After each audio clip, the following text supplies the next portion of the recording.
Okay, so let's have a look into the Jacinta Allen, the Victorian government, Labor government, and possibly how deep this fraud scandal has gone and how long it's been going for, what we can find out about it.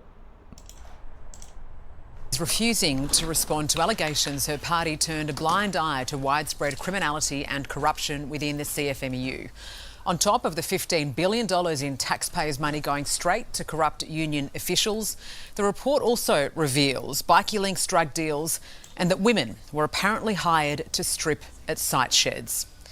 To discuss, let's bring in the Victorian opposition leader Jess Wilson, who joins us now from Melbourne. Jess, good morning to you. This story, revealed by the Age newspaper yesterday, is explosive, it's damning. Is this what Victorians should expect from their government? Is it ignorance or just incompetence? Well, good morning, Sarah. And this is an appalling situation, and Victorians are rightly shocked and incredibly disappointed in their government.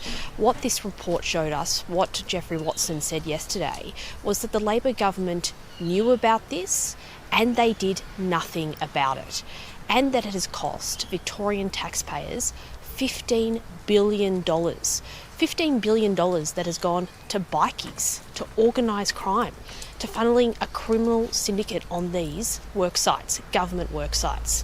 And what that means, Sarah, is $5,000 for every Victorian household, paying the cost of Jacinta Allen's failure to manage these projects. It's getting wall-to-wall coverage across Victoria. The Herald Sun this morning saying this is one big, dirty, rotten disgrace. Both the federal and state governments are accused of covering this up. And yet Jacinta Allen remains silent. Should she resign? Well, this is a complete failure of leadership from the Premier. The failure of her to even come out yesterday and answer questions, answer what she knew. When did she know that this was happening on work sites? Let's be very clear. Jacinta Allen was the minister responsible for transport infrastructure and major projects over the past decade. She is now the Premier of this state. And yesterday, she failed to come out and to ensure that she answered questions to Victorians about how it is costing every Victorian household $5,000. That is not good enough, and the Premier isn't up to her job.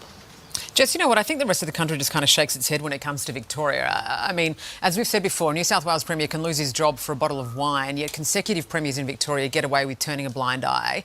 If you become Premier in November, will you strengthen the corruption standards to actually hold a government to account?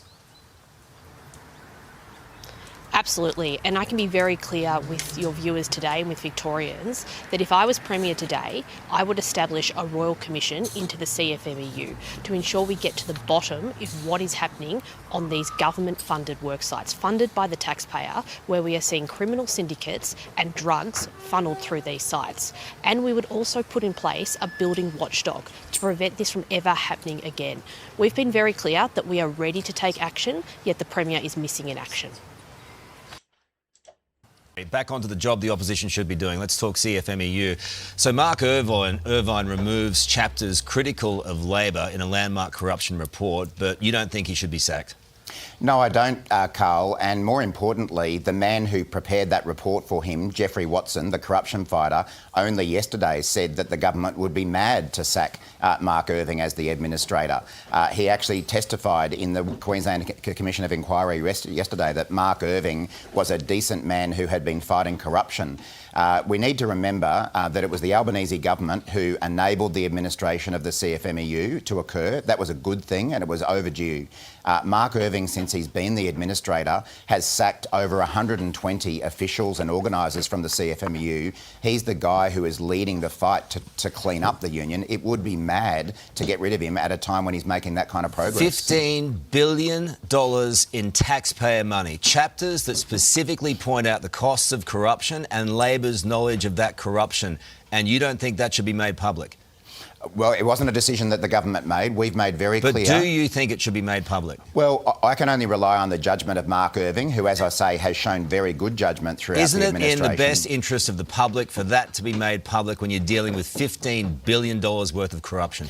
Well, that material has now been made public. It was released to the Queensland Commission of Inquiry. Mark Irving made a judgment that he thought that there were sections of the report that weren't well founded. I haven't actually seen that report, so I can only go on his judgment. But as I say, from our government's point of view, there is no room for corruption in the construction industry, and that's why we've taken so much action to clean it up. It's been called an industrial-sized cover-up, Paul. Yeah, I mean, Murray, even if you think he shouldn't be sacked, you're taking one point that Jeffrey Watson said yesterday, which is that Irvine should not be sacked. But he also said he was furious that this was redacted, that he felt that he was gagged effectively. So even if you think he shouldn't be sacked, it's surely incumbent on the government to say these findings are damaging and maybe review the amount of money you're giving into Victorian infrastructure projects. Well, what we have done, Paul, because as I say, we've taken more action than any government has ever done to clean up the CFMEU. The Prime Minister got rid of John Setka from the Labor Party within weeks of becoming the leader. Problem's not fixed though, Murray, and there's stories in our paper today that there's been fire bombings in January. Nobody in Victoria thinks this is fixed. The reason we set up this administration for a 5-year period was that we knew it wasn't going to be changed overnight. But again, the evidence that we're seeing at the Queensland Commission of Inquiry from employer groups is that has made a difference. We know there's more work to be done, but we are determined to clean up this union and the industry because there are corrupt employers in the industry who need to go as well. So, Murray, so you didn't know about widespread corruption and criminality on taxpayer-funded building sites. You have no idea about it. I certainly was no more aware than anyone else in the Australian public. I think that I find that really difficult to believe. Well, the excellent thing about the reporting we saw, whether it be on 60 Minutes or the 9 papers, was that it brought to light corruption that people did not know was occurring. That's what led the government to drive the CFMEU into administration. So when are you going to look at it? Well, we are looking at it, but the other thing that we have done is that since the administration took place, we have made very clear to state and territory governments who manage construction programs that we will not cop corruption, that we expect value for money, and we put in place a range of processes to make sure that happens. As was pointed out yesterday, if a New South Wales Premier can lose their job over a bottle of wine, how can the Victorian Premier possibly survive? Is that a question to me or to Paul? To you? You want it to go to someone else? No, well, I mean, obviously it'll be a matter for the Victorian Premier to respond to this. I noticed that she was reviewing that report yesterday, and I expect she'll have more to say. From the federal government's point of view, we have tightened procedures around funding to the states and territories for infrastructure, while also supporting the biggest overhaul of the CFMEU that we've ever seen. Final word, Paul? Well, I just find it unusual that the man that's been appointed to look into the corruption findings in the union has said he felt like he was gagged. He thinks the administrator has whitewashed his report, and the federal government and the minister who appointed him retains full confidence in that administration. All right, we'll look at... Okay, viewers, so here's a conjunctive integrated outline that stitches the Victorian CFMEU Labor depth situation together with, for those of you that know, the Minnesota Somali link fraud, which started at 9 million and has gone up to possibly 100 billion.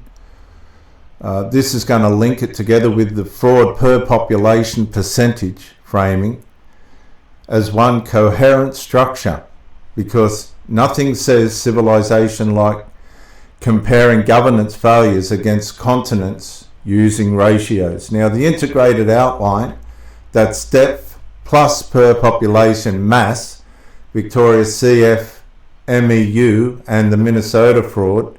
Point 1. The core claim in both stories, case A, Victoria, alleged entrenched union industry government influence, corruption dynamics around construction and procurement. And in case B, Minnesota, a large-scale public program fraud network exploiting administrative weaknesses commonly framed around feeding our future now. So the conjunctive frame. Both are basically systems being gamed. Money flows through official channels and oversight either fails, lags, or gets captured. Okay, number 2, depth. Definition applied to both of these alleged fraudulent scandals. Depth isn't how angry the headlines are. Depth is, number one, how many layers were involved. Number two, how long it's run for. Number three, how normalised the behaviour has become. Number four, how hard it is to unwind. Number five, how much institutional credibility gets eaten along the way. Victoria depth lens, union power on sites, contractors, procurement and political oversight involvement. For Minnesota, the depth lens, program administrators, vendors, billing structures, compliance systems and enforcement lag. Then number three, the scale and magnitude of all this. A, monetary impact scale. For Victoria, claims of very large cost impact disputed, big infrastructure and spend context, that seems where it seems to be jobs for mates. And then in Minnesota, very large fraud totals alleged in public reporting around a major program where they're using very similar things in America as to NDIS. And I think if you busted open the NDIS, that would be a very interesting journey. So the conjunctive point relative to scale and magnitude is in both the alleged harm isn't petty, it's framed as structural leakage. The system bleeds money because it can be on a human scale or head count wise, Victoria, hard to pin with one neat defendants count because it's a broader ecosystem story, whereas in Minnesota, one of the reasons it's easier to math out is charged defendants are countable. You can count at this point where the fraud's taking place. They're not that far progressed with the Victorian case yet, but they will be. Okay, viewers, number four. Number four. The per population percentage parallel math layer between what's happening in Victoria with fraud and what's happening in Minnesota with fraud. This is where people try to convert a messy situation into a single gotcha number. A, they use the same maths template for both. Okay, so define N equals number of implicated persons, charged, credible allegations, etc. P equals population of the relevant reference group. And so the rate is N/P times 100,000 or percent, or N/P times 100%. So Minnesota example, because it's countable, you already asked for I asked for a parallel. Defendants per all Minnesotans and defendants per Somali Minnesotans range, because most isn't an exact count.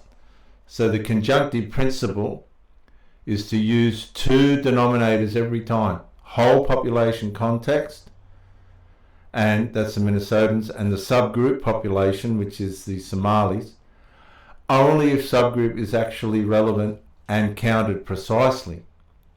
So see, in the case of Victoria as a parallel, how to do it without making a stuff up. If I want to make a legitimate per population equivalent for Victoria, I'd need a defensible N being number of implicated persons, which we really don't have yet. So N could be charged individuals, proven misconduct findings, sanctioned organisations, or confirmed investigation subjects. Then those denominators, to choose these denominators, you need all Victorians, all construction workers, all union members, and all public procurement contracts, rate per 1,000 contracts.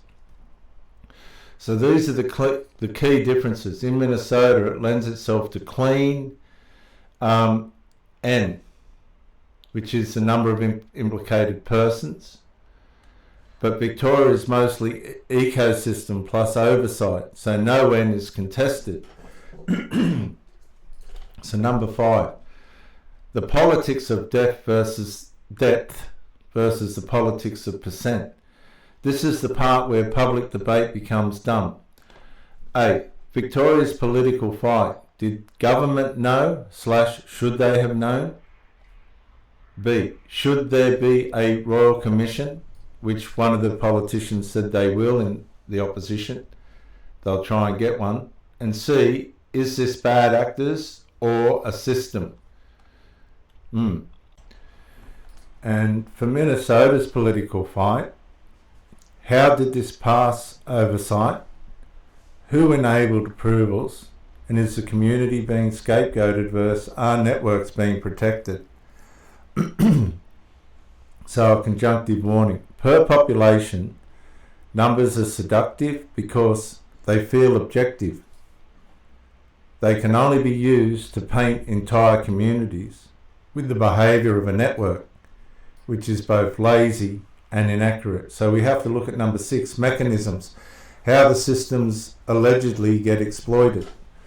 Sorry, I'm battling a virus which I caught out of the local pool doing laps.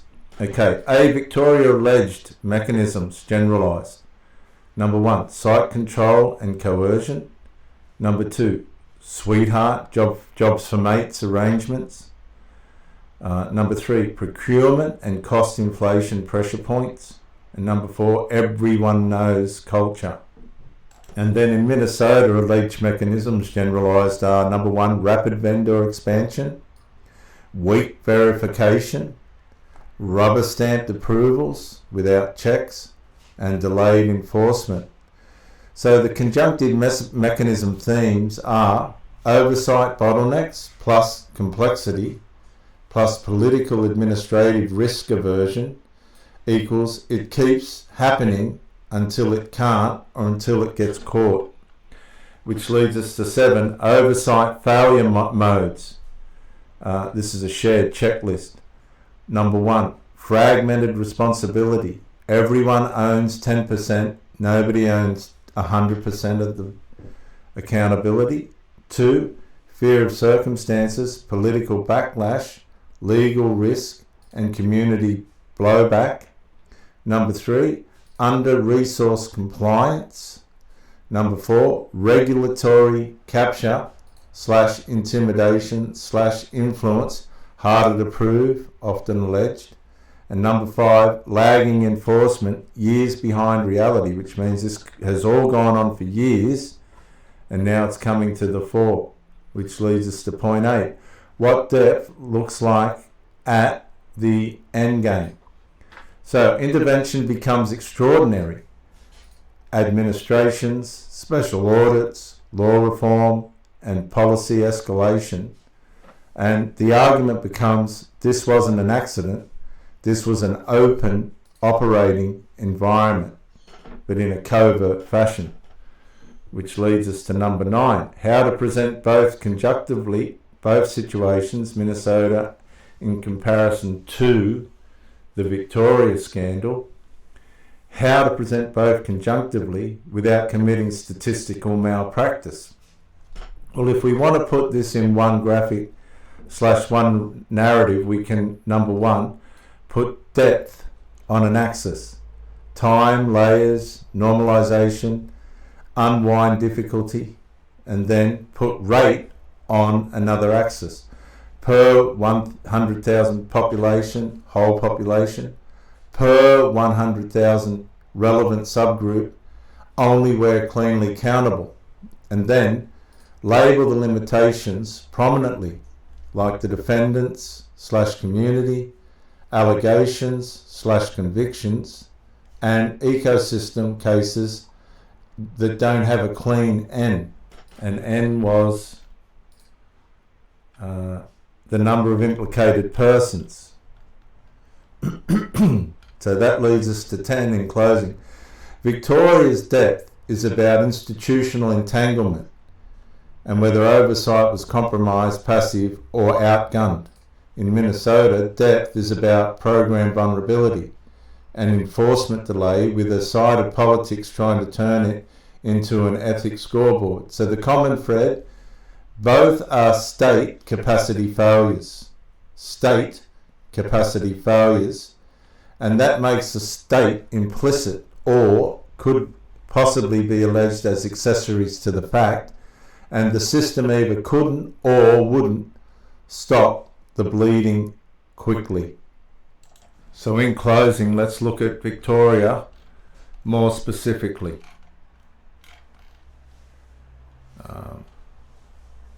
Here's the depth outline plus per population mass version for the Victorian CFMEU Victoria Labor government situation using numbers that are actually on the record and clearly labelling what's alleged versus proven, because reality still matters.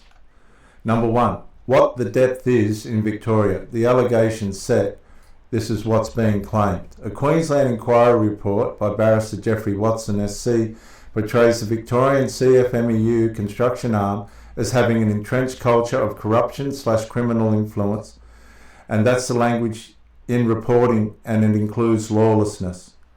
Then, the same report is widely reported estimating $15 billion in taxpayer impact/costs tied to the big build era conditions. The Premier disputes the figure, but that's irrelevant. The facts speak for themselves. C. Reporting says that the report names 25 plus people who benefit from or are linked to corrupt behaviour. Again, in brackets, named/linked minus the convicted. The CFMEU administrator has confirmed the full report was provided to police after serious allegations. So B, why it's considered deep structure, not vibes. The depth here means multiple layers plus long duration plus hard to unwind incentives, not just a scandal headline. A clean depth ladder for Victoria looks like, number one,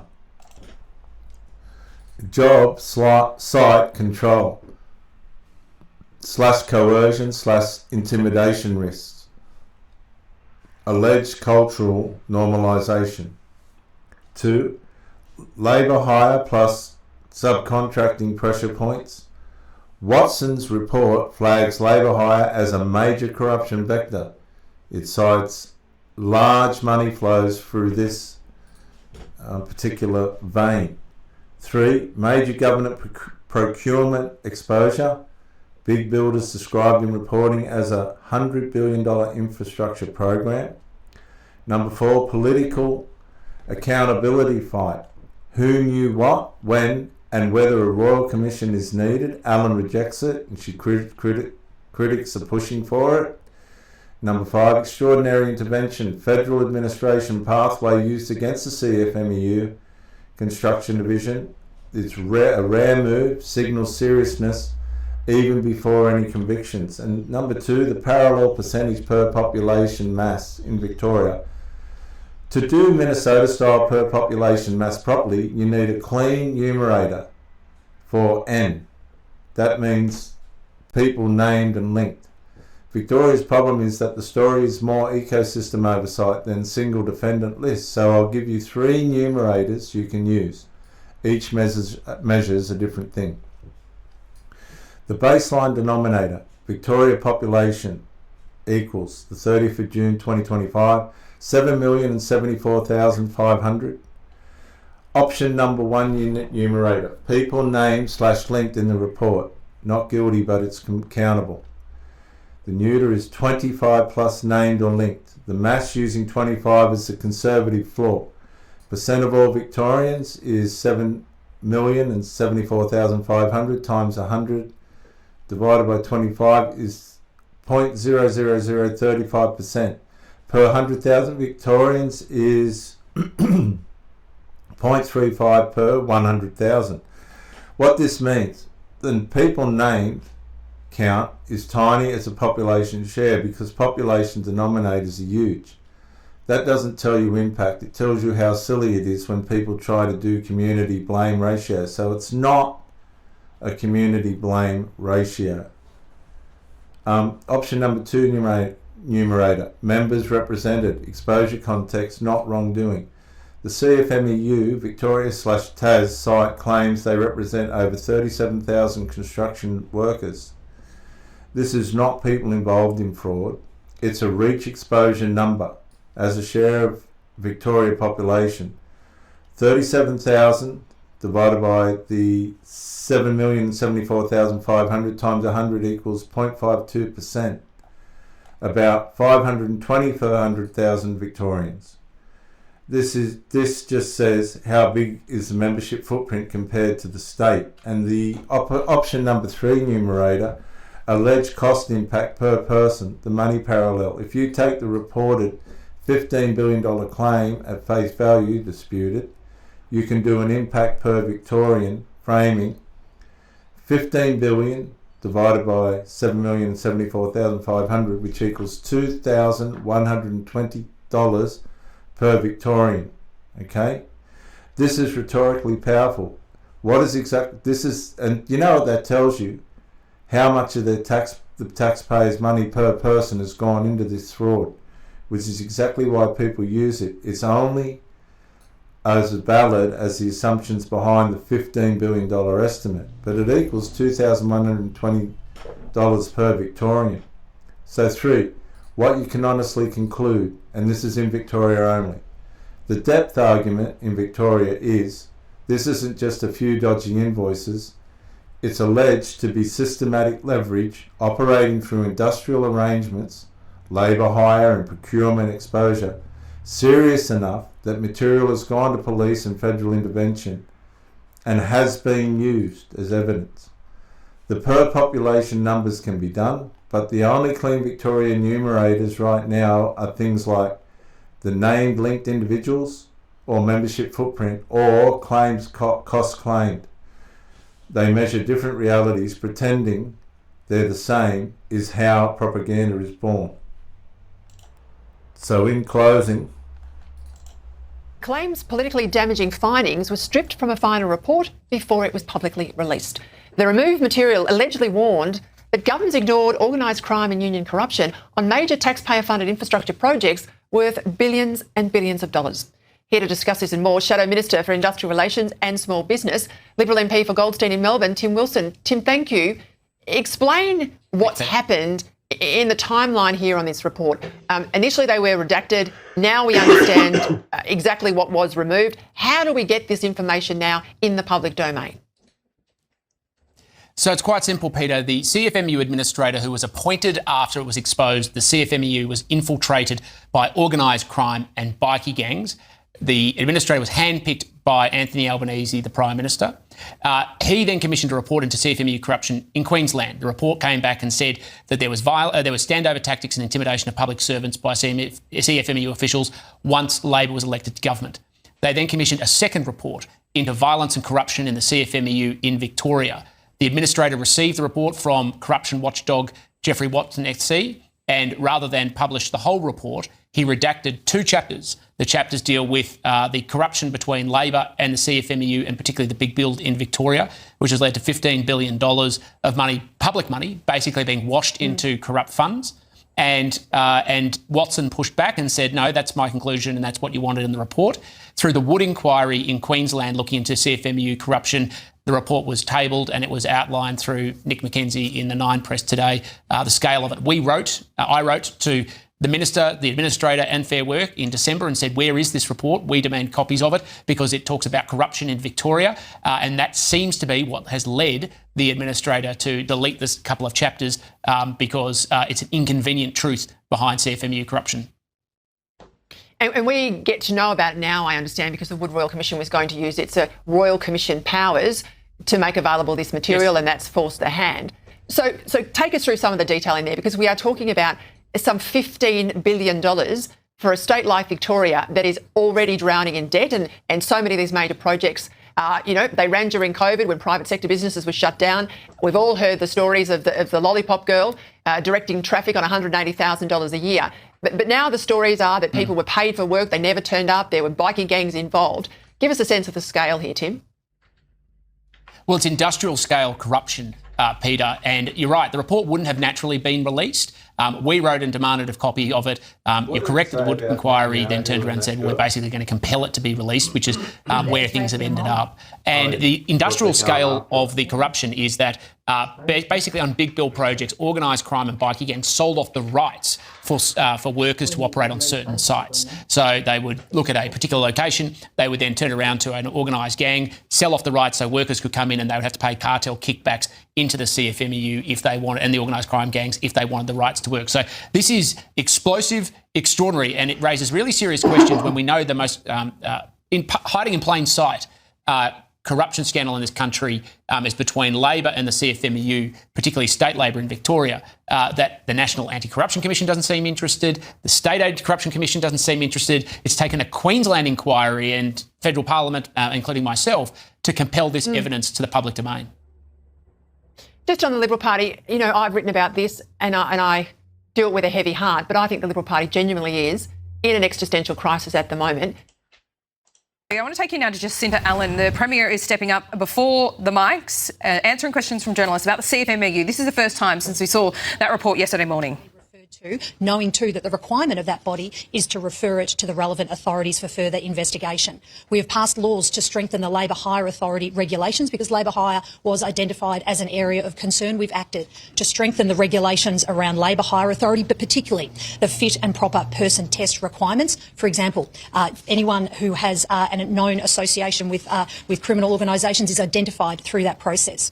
We've also too, recognising the role that private construction companies play in this process, now have a requirement through our procurement policies to require those private construction companies to report any allegation or concern that they may see or is raised with them on their work sites to ensure again that it is investigated by the relevant law enforcement agencies. And then finally, we've also strengthened the framework around which the law enforcement agencies work together.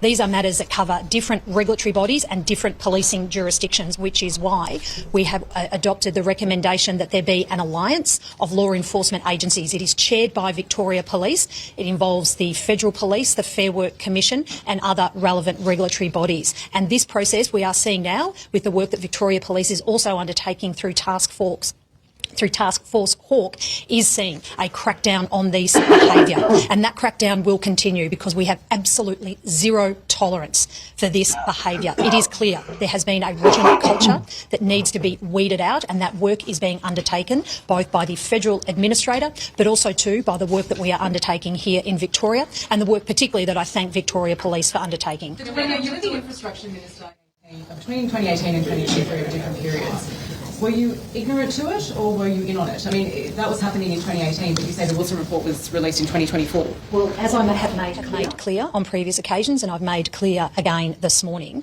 when allegations were raised with me, they were referred to the relevant authority for their investigation. I have said that on previous occasions.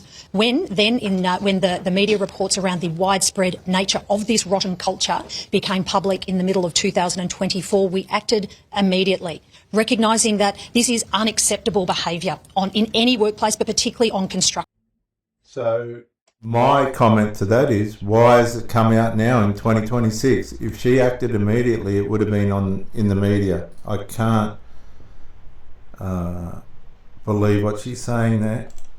Sites, whether it's here in Victoria or around the nation. And so that is why we commissioned Greg Wilson to undertake that inquiry, and we have implemented those recommendations from that Wilson inquiry. That goes to strengthening the requirements that construction companies have to report this behaviour if they're seeing it on their work sites, giving a safe and secure body for workers to be able to report this criminal behaviour, any allegations of criminal behaviour that they see on their work sites. So we are taking action immediately, and most importantly too, supporting the work of the Federal Administrator, who has a very challenging and difficult job, but he has moved quickly. These bad actors are not involved in the union, they are not involved in this industry, and we are supporting the work of the Administrator. Now, can I also be clear? Can I just be clear? I'm happy to answer all of the questions, but we'll do it in a way where if you could ask the questions and I'll respond to them accordingly. Not the future. What happened in the past on your watch? Well, Heidi, I'm talking about exactly. I'm answering that correctly. You may have, Heidi, you may have, in your haste to talk over the top of me, you may have missed the actions that I said I took. The actions that I took were that when I was Minister, when allegations were raised with me, they were referred to the relevant authority who had the relevant powers to investigate. I'm going to say she's lying. follow these matters through. That is the action I took. Further to that action, when there was the widespread reporting of this rotten culture, and I absolutely acknowledge that this is a rotten culture that needs to be weeded out, we took further immediate action, both supporting the work of the federal administrator, recognising, of course, where the industrial relations powers sit in this matter, absolutely supporting the work of the administrator and the work he is doing. But we went further than that here in Victoria. And we now have in place, as a result of that further work, a strengthened compliance and reporting regime that makes it absolutely clear that anyone on any worksite who sees behaviour, has concerns about behaviour, not only has a safe and secure body to report those concerns to, they know that there is a requirement of that body to undertake further investigations. There's a requirement of the construction companies to report allegations of serious behaviour on their work sites. You know, it doesn't seem to be adding up what she's saying, because if she was believing what she was saying, she wouldn't be in this predicament. Why all of a sudden has it come out in the media? A $15 billion fraud. No, that's huge per capita. Private construction companies who are contracted by the government, who employ the workforce, and who it is, when they are delivering the projects, it is my government's expectation that those projects are delivered on work sites that are safe and comply with the law. Corruption has added $15 billion. Sorry, I didn't hear the start. Can I just reiterate? We can all get through the questions, but I can't answer questions if I can't hear them. So let's try again. In the redacted parts of Jeffrey Watson's report, potentially $15 billion added to some of these major projects from corruption, potentially even $30 billion. How can taxpayers be confident that your government is doing enough? That's $30 billion, potentially billions more flowing into the hands of criminals. I want to be, and I appreciate you've raised this at the outset, I want to be absolutely clear that that is a claim that the administrator has said is not well tested or properly founded. Okay, so she's immediately gone into denial, and that's not a good sign for her. Let's be clear, that is not a claim that has been substantiated by the administrator. So you're confident that billions hasn't been flowing to the hands? Let's be clear, that claim of any amount has not been well tested or properly founded, as said by the administrator. And that she's in complete and utter denial.